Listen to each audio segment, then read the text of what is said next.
हम आप होते मगरमच्छ के आंसू रो रहे हो, यह हकीकत है ना। हम विक्टिम कार्ड खेलते उसके अपने बड़े भाई का कि डेथ हो गई, वो भी नेचुरली नहीं, एक्सीडेंटली, उसके बावजूद वो हिम्मत नहीं हारी। सिर्फ ये है, ये हौसला दिखाने के लिए आपको मिलाया जा रहा है। मार्क्स आया वो तो सेकेंडरी है, ऐसा हौसला रखोगे, ये सब चीजें रखोगे तभी आप कुछ बेहतर। जरूरी नहीं कि डॉक्टर बनना और इंजीनियर बनने के लिए ही ये सब करने की जरूरत पड़ रही है। कुछ भी बेहतर करने के लिए आपको, आपके अंदर वो जोश, वो चीजें होनी चाहिए। ये वही बच्चे हैं जिनके बारे में बात हो रही थी थोड़ी देर पहले, है ना। और अब इनसे मेरा सिर्फ यही से सवाल रहेगा कि आपकी जो जर्नी रही वो जाहिर बात आसान तो नहीं होगी, मुश्किल होगी, गलतियों से भरी होगी, लेकिन कुछ बहुत कुछ अच्छा किया होगा तभी सिलेक्शन हुआ। कुछ बच्चे यहाँ बहुत तेज भी अपने आप को समझ रहे हैं, उनका सिलेक्शन होगा कि नहीं होगा ये भी एक क्राइटेरिया है। कुछ बहुत लो होंगे, उनका सिलेक्शन नहीं होगा कि नहीं होगा वो भी एक क्राइटेरिया है। तो सारी चीज़ें आज जो है मदीहा आपको थोड़ा सा वक्त है इनके पास, आप उसमें अगर कोई सवाल भी होगा आपका, वो सवाल ही पूछ सकते हैं बेटा, है ना, किसी भी तरह का सवाल, लेकिन इरिटेट करने वाला सवाल नहीं है ना, जो जेन्युइन सवाल है। तो मदीहा से मेरा पहला ये सवाल यही है कि बेटा आप गलतियों से शुरुआत कीजिए। अच्छाइयाँ तो सभी बताते हैं, आप गलतियों से शुरुआत करिए। क्या क्या गलतियाँ करी थी आपने? पहली गलती तो मैंने ये की थी कि मैं एक चीज़ को फॉलो नहीं करती, सारे टीचर को फॉलो करती, जिसको देखिए उसको फॉलो करना शुरू कर दिया मैंने, जबकि किसी एक टीचर को फॉलो करना है बस। और दूसरी गलती यही है कि टेस्ट आपको बिल्कुल भी नहीं छोड़ना। मैंने फर्स्ट ब्लॉक में टेस्ट बहुत कम किए थे, मतलब सिर्फ 4 से 5 टेस्ट, इसीलिए मुझे पता चला क्या वीकनेस है मेरी, क्या मेरी स्ट्रेंथ है, इसीलिए मैं काम नहीं कर पाई। क्योंकि पढ़ते सब हैं, बट क्या पढ़ना है, किस डायरेक्शन पढ़ना है, बहुत कम लोगों को पता होता है। आपके पास टाइम लिमिटेड है, आपको उसको अच्छे से यूटिलाइज करना है, क्योंकि सिलेबस बहुत वास्ट है, कुछ छोड़ना होता है, कुछ पढ़ना होता है, और क्या पढ़ना है वो आपको पता चलेगा आपके टेस्ट से, क्योंकि आपकी क्या वीकनेस है वो आपको मिरर है बेसिकली वो आपका। इसीलिए टेस्ट बहुत ज़रूरी है। इस बार मैंने बहुत टेस्ट दिए, सारे टेस्ट दिए थे स्कूल के लिए, बस 2 टेस्ट मैंने छोड़े थे, वो भी किसी प्रॉब्लम की वजह से। यही एक इम्पॉर्टेंट बात मदीहा वाली मैं फिर से रिपीट करता हूँ, पढ़ते भी सब हैं और पढ़ाते भी सब हैं, ठीक है, लेकिन क्या पढ़ना है और क्या पढ़ाना है ये बड़ा इम्पोर्टेंट है। मैं ऐसे लोगों को जानता हूँ अपने ही सराउंडिंग में जो वो सब पढ़ाते हैं जितना उनको आता है, लेकिन वो नीट में आता है या नहीं आता उनको खुद ही नहीं पता। तो इस बात का सिलेक्शन बहुत ज़रूरी है भाई, कितना पढ़ना है और कितना छोड़ना है, और किससे पढ़ना है और किसको छोड़ना है। जी, आपका मेन मकसद सिलेक्ट होना नहीं, मैं ना कि पीएचडी करना किस टॉपिक पे होगा। बहुत से बच्चे जो स्ट्रॉन्ग है उसको स्ट्रॉन्ग रखते जाते हैं, वीक को वीक रखते जाते हैं। आपको सबको मेंटेन करना है, फिजिक्स केमिस्ट्री बायो आपके तीनों बराबर होनी चाहिए। ये नहीं कि फिजिक्स में 80 आ रहे हैं और बायो में आपके 360 आ रहे हैं, तो आपको सिलेक्शन नहीं होगा ना, इसीलिए आपको तीनों को मेंटेन करके चलना है। और कोई सवाल हो रहा है आपका मन में? चलिए मैं ही पूछता हूँ। इनके पास वक्त कम है। हाँ, हाँ, टाइम तो आपको पता नहीं चलना चाहिए ना। मदीहा एक सवाल बच्चे का है। ये मेरा सेकंड ड्रॉप था, थर्ड टाइम भाई नहीं कि तुम्हें भी 2 ड्रॉप करना हाँ। है। नहीं, वो मैं 11th और 12th घर में पढ़ती हूँ ऑनलाइन, लॉकडाउन की वजह से। जी। उस टाइम मेरे से कुछ नहीं आता ऑनलाइन, मुझे कुछ पता नहीं था किससे पढ़ना है, क्या छोड़ना है, क्या करना है। आपकी पढ़ने की शेड्यूल क्या है? खाने पीने सोने के बस पढ़ना इतना और क्या करना है। अरे लोगों ने सुना नहीं, बात करने लगे, फिर से बोलो बेटा। खाने पीने सोने के अलावा पढ़ना ही और क्या करना है।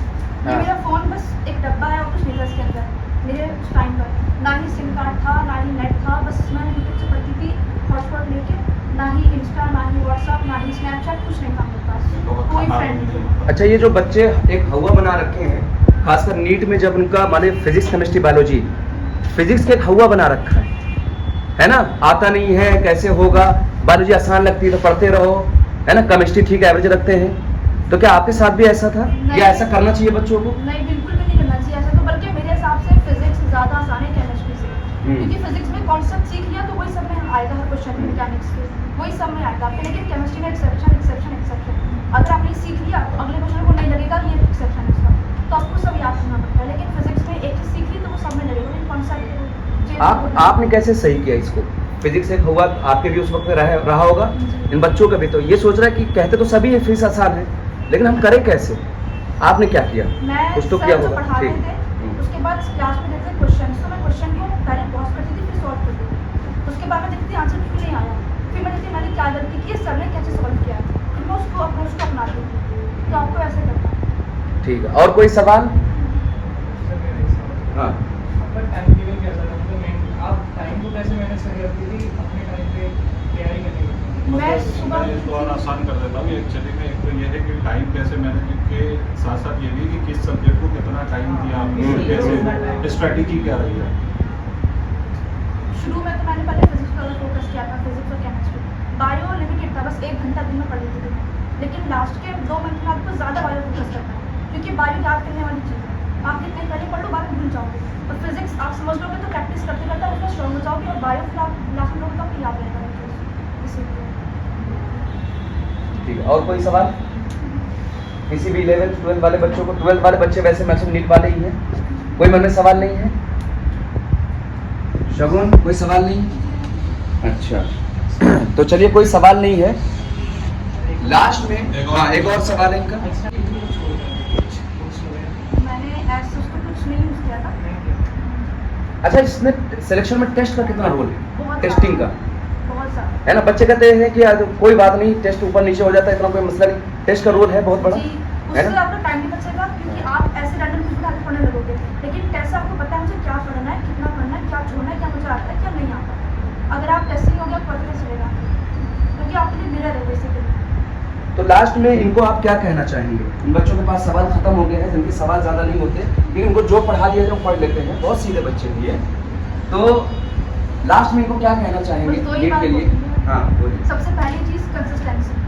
रोज़ पढ़ना है 6 घंटा कोचिंग के अलावा, सेल्फ स्टडी, तो रोज़ 6 घंटा पढ़ना है। और दूसरी चीज़ है टीचर को ब्लाइंडली फॉलो करना, जो बोलते हैं वो आपको करना ही करना है। फिर आप अगले मई को आप यहाँ होंगे। शमशद, थोड़ा सा इस चीज़ को बुलंद आवाज में, टीचर वाला। ये कुछ पूछना चाह रही है। हाँ, एक अभी आ रहे हैं।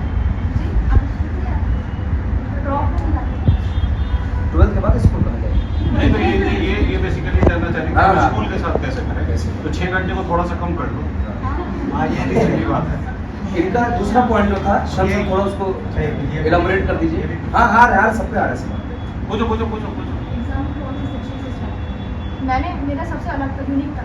पहला फिजिक्स, फिर केमिस्ट्री, देन बायो। बिकॉज जहाँ पे ज़्यादातर बच्चों का बायो स्ट्रॉन्ग होगा ना, बहुत ही कम बच्चों का होगा कि फिजिक्स स्ट्रॉन्ग है।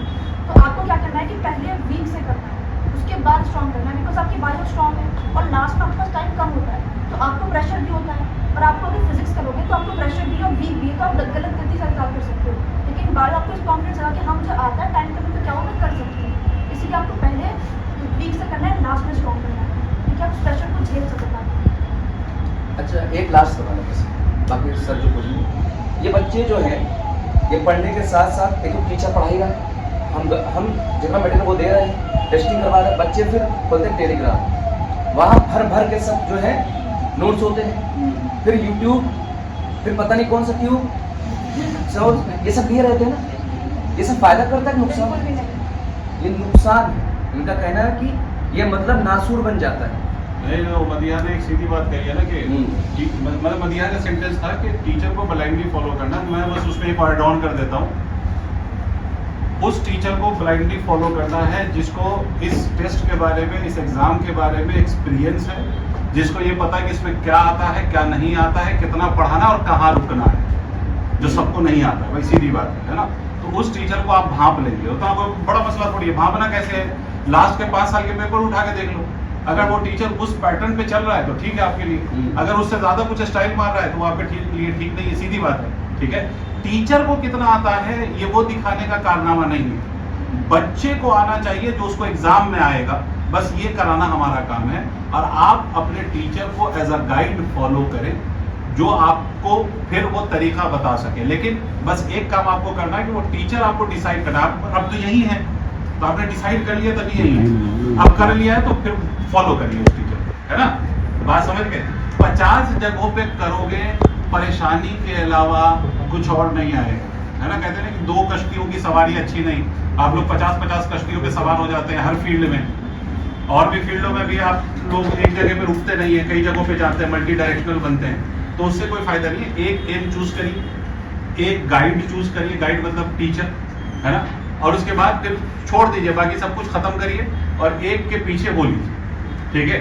मगर हाँ, जिसको आप चूज करें अकल बुद्धि के साथ चूज करें कि वो आपके उस लेवल का इंसान है या सिर्फ बातें बना रहा है।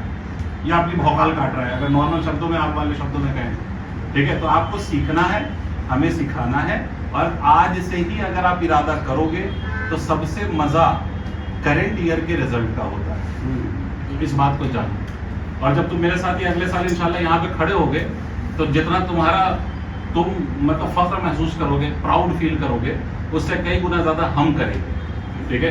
तो इसीलिए प्लीज बेटा वक्त मत बर्बाद करो।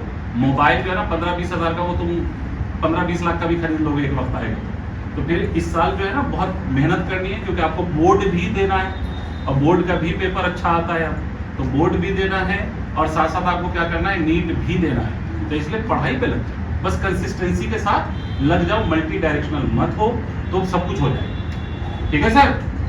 चलो तो एक और बेनिफिट है, जो नीट के पैटर्न चेंज हो गया है, फिजिक्स में जो थ्योरी भी आती है तो बोर्ड वालों को फायदा भी हो गया एक्स्ट्रा। हाँ। पहले तो सिर्फ न्यूमेरिकल आते थे। इतने और मजेदार वाली चीज़ हाँ, होगी। ये एक हाँ, plus पूछो, point है ना, पूछो। हाँ। सर कई बार ऐसा होता है कि जैसे कोई टीचर्स पढ़ाते हैं, कॉन्सेप्ट समझ में आ जाता है उस समय, और फिर बाद में जब हम क्वेश्चन करने बैठते हैं तो क्वेश्चन बनते ही नहीं। तो उस समय थ्योरी पे ज़्यादा फोकस किया जाए, क्वेश्चन बनाया जाए, मतलब पीजी से लेकर आज तक, तो ऐसे, या फिर थ्योरी पे बार बार कॉन्सेप्ट पे मतलब टॉपिक पकड़ बनाई जाए, क्वेश्चन किया जाए। पहले थ्योरी को बना दो ना, उसके बाद फिर क्वेश्चन को करो, फिर वन बाय देखो, अगर मैं सीधी बात करूँ ना, तो मैं समझ गया वो फिजिक्स वाला ही वो मामला है। तो सीधी बात कही जाए तो एक्चुअली में अगर आपसे क्वेश्चन होने लग रहे हैं तो इसका मतलब है कि आपने कॉन्सेप्ट समझा है। आप जो थ्योरी समझते हैं वो एक्चुअली में उसका सिर्फ ट्रांसलेशन समझते हैं, है ना। इंग्लिश टू हिंदी ट्रांसलेशन अगर आपने समझा है तो क्वेश्चन सॉल्व नहीं होगा। अगर आपने वाकई ये समझा है कि इसका मतलब क्या है तो क्वेश्चन सॉल्व होने लगेगा और होने लगेगा। और बाकी जो नहीं होगा वो टीचर से आप मिलेंगे, प्रैक्टिस करेंगे, रेगुलर प्रैक्टिस से चीजें खुद ही होना शुरू हो जाएगी, है ना। लेकिन हाँ, वो क्वेश्चन, फिजिक्स का क्वेश्चन और रील में ये फर्क है कि रील में आप 2 सेकंड में बोर होते हो, फिजिक्स में 2 सेकंड में अगर बोर हो गए तो फिर फिजिक्स आपको बोर कर देगी। क्लियर है। तो बस इतना डिफरेंस रखिएगा कि फिजिक्स का अगर क्वेश्चन नहीं हो रहा तो थोड़ा सा फाइट करिए उसके साथ, और फिर भी नहीं हो रहा है तो कम टू योर टीचर्स, फिर आप धीरे धीरे ट्रैक पे आ जाएंगे, कोई मसला नहीं होता, उतनी बड़ी बात है। ठीक है, ठीक है बेटा। तो कहाँ है फुरकान, उनको बुलाइए वहाँ।